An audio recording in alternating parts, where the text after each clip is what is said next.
BA तृतीय वर्ष के प्रथम प्रश्न पत्र में सामाजिक तथ्यों का अध्ययन कर रहे थे।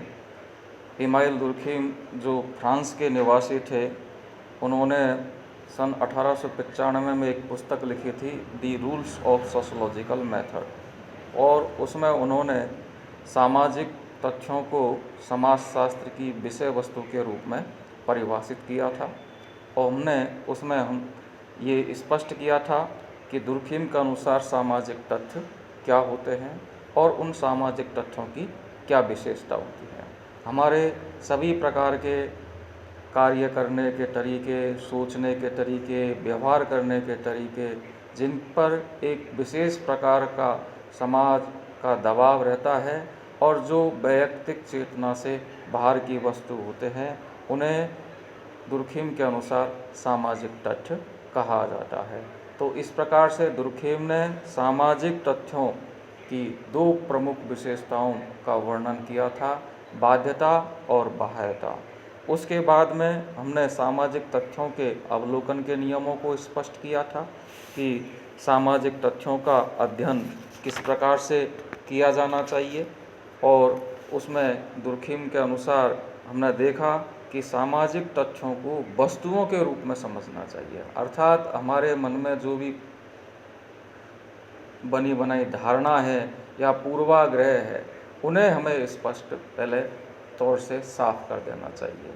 अर्थात हमें हमारे मन मस्तिष्क में पूर्व धारणा बना करके किसी भी प्रकार का अध्ययन अगर हम करेंगे तो वो अध्ययन वैज्ञानिक नहीं होगा, वो पक्षपातपूर्ण अध्ययन होगा। इसलिए समाजशास्त्रीय पद्धतियों के नियम में दुर्खीम ने स्पष्ट तौर से कहा है कि हमें सामाजिक तथ्यों को अर्थात समाजशास्त्र की विषय सामग्री को वस्तुओं के रूप में ही लेना चाहिए। उनके साथ में हमारा किसी प्रकार का लगाव या बेलगाव नहीं होना चाहिए।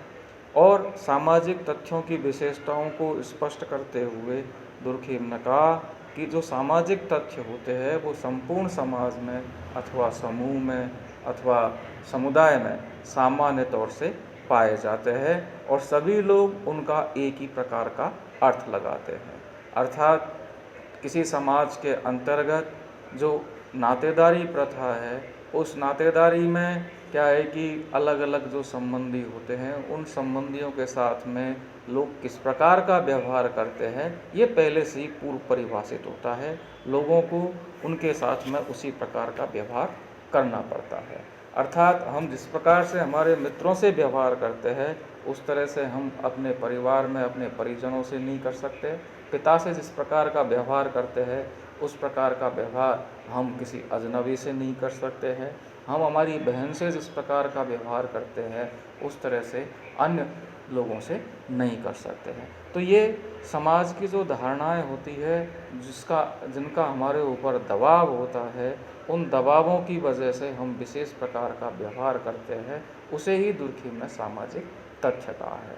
और ये जो दबाव का जो एहसास होता है व्यक्ति को, उस समय सबसे अधिक होता है जब वह इनके विपरीत प्रकार का आचरण करता है। अर्थात कोई व्यक्ति अगर अपने घर में मेहमानों जैसा व्यवहार करेगा, तब उसे क्या है कि उस दबाव का एहसास होगा कि इस प्रकार का व्यवहार वह व्यक्ति क्यों कर रहा है। उसे बाध्य किया जाएगा परिवार के अंतर्गत एक परिवार के सदस्य के रूप में व्यवहार करने के लिए। तो इस तरह से दुर्खीम ने सामाजिक तथ्यों को स्पष्ट करते हुए कहा है कि कार्य करने के वो सभी तरीके, जिन तरीकों को करने के लिए व्यक्ति के ऊपर समाज का दबाव होता है, लेकिन दबाव का एहसास उसे तब होता है जब वो उन तरीकों के विपरीत प्रकार से आचरण करने लगता है। क्योंकि हम करते करते उन तरीकों को करते करते इतने अभ्यस्त हो जाते हैं कि हमें दबाव का एहसास ही नहीं होता है, लेकिन दबाव तो होता ही। तो इस प्रकार से दुर्खीम ने सामाजिक तथ्यों को स्पष्ट करने के लिए दबाव को बहुत ही महत्वपूर्ण माना है।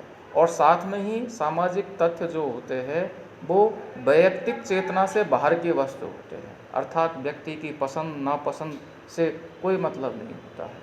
कोई व्यक्ति की अलग अलग पसंद हो सकती है, लेकिन सामूहिक चेतना वैयक्तिक चेतना से बाहर की वस्तु होती है, इसलिए सामाजिक तथ्य भी वैयक्तिक चेतना से बाहर की वस्तु होते हैं। तो आज हम सामाजिक तथ्यों के प्रकार का अध्ययन करेंगे।